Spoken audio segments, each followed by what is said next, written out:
নমস্কার বন্ধুরা, সকলে নিশ্চয়ই ভালো আছেন। তো আমরা তো কম বেশি সকলেই পাট শাক খেয়ে থাকি। পাট শাকটা অনেকে অনেক রকমভাবেই খায়, কিন্তু আমি পাট শাকের না ঠিক তরকারিটা খেতে পারি না। সেই কারণে আমি একটু ভাবলাম বড়া করেই খাই। তো দেখুন, আমি পাট শাকটাকে প্রথমে খুব ভালো করে ধুয়ে নিয়েছিলাম এবং তার যে একটা উপরে শির থাকে সেটাকে ছাড়িয়ে নিয়ে আমি পাট শাকগুলোকে একদম শাকের মতো কুচিয়ে নিয়েছিলাম। তার মধ্যে আমি দিয়ে দিয়েছিলাম আদা কুচি, রসুন কুচি, একটা বড় মিডিয়াম সাইজের পেঁয়াজ কুচি আর কাঁচা লঙ্কা কুচি।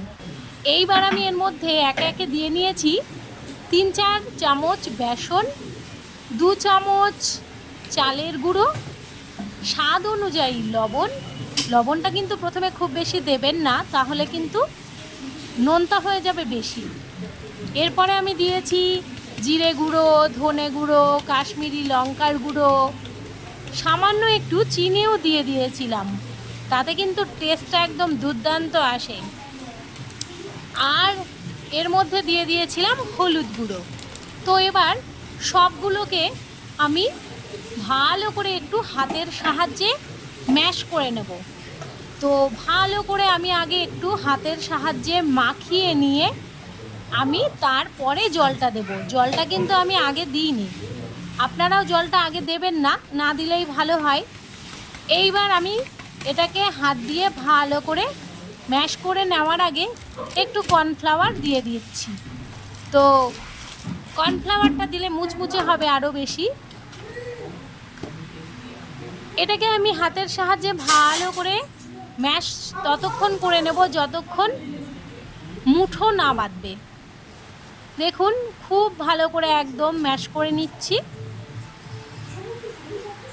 এরপরে আমি অল্প সামান্য সামান্য করে জল দেব, যাতে ব্যাটারটা একদম পাতলা না হয়ে যায়, না ঘন থাকবে না পাতলা হবে, একদম সুন্দর একটা ব্যাটার তৈরি হবে।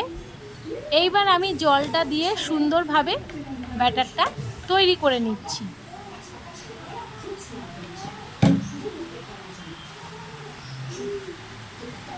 মাখানোটা পুরো কমপ্লিট হয়ে গেলে আমি একটা কড়াইয়ে তেল গরম করতে দিয়ে দিয়েছি।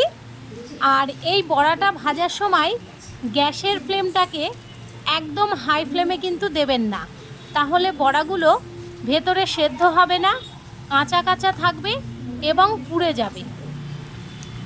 একদম লো ফ্লেমে দিয়ে বড়াগুলোকে একটু সময় নিয়ে ভাজতে হবে।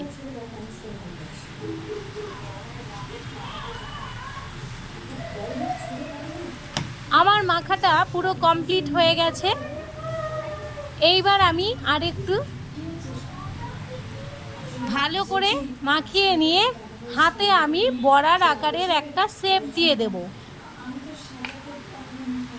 দু হাতের মধ্যে আমি একটু গোল করে দেখুন ভালো করে একটা বড়ার আকারের শেপ দিয়ে নিচ্ছি। এক এক করে আমার এই বড়াগুলোর শেপ দেওয়া হয়ে গেলে এইবার ভেজে নেব।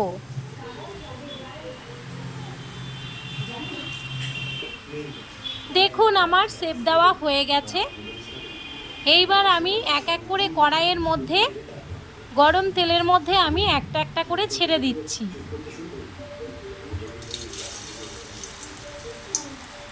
তেলটা ঠিক এরকমভাবে গরম হলেই আপনারা বড়াগুলো ছাড়বেন। দেখুন, দেখতে কত সুন্দর লাগছে। আর এই বড়াগুলো যেহেতু পেঁয়াজ দেওয়া আছে, আদা কুচোনো দেওয়া আছে, রসুন কুচোনো দেওয়া আছে, একটা দারুণ একটা ফ্লেভার বেরোচ্ছে।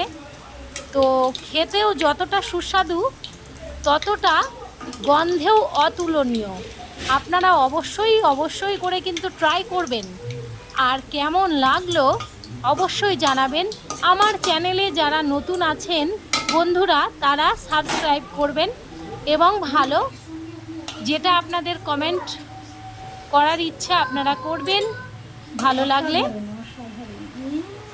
আপনারা নতুন নতুন রান্না আরও দেখতে থাকুন।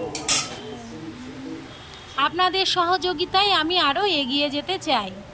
তো সকলে দেখুন কত সুন্দর বড়ার কালার এসেছে এবং দেখতেও কত সুন্দর হয়েছে, খেতে আরও সুন্দর হয়েছিল।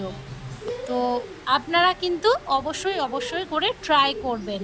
আমি বড়াটাকে ভেঙে দেখাচ্ছি, একটা বড়া দেখুন, আমি বড়াটাকে ভেঙে দেখাচ্ছি, ভেতরে কিন্তু কোনো কাঁচা নেই, খুব সুন্দর হয়েছে। সকলে ভালো থাকবেন, সুস্থ থাকবেন।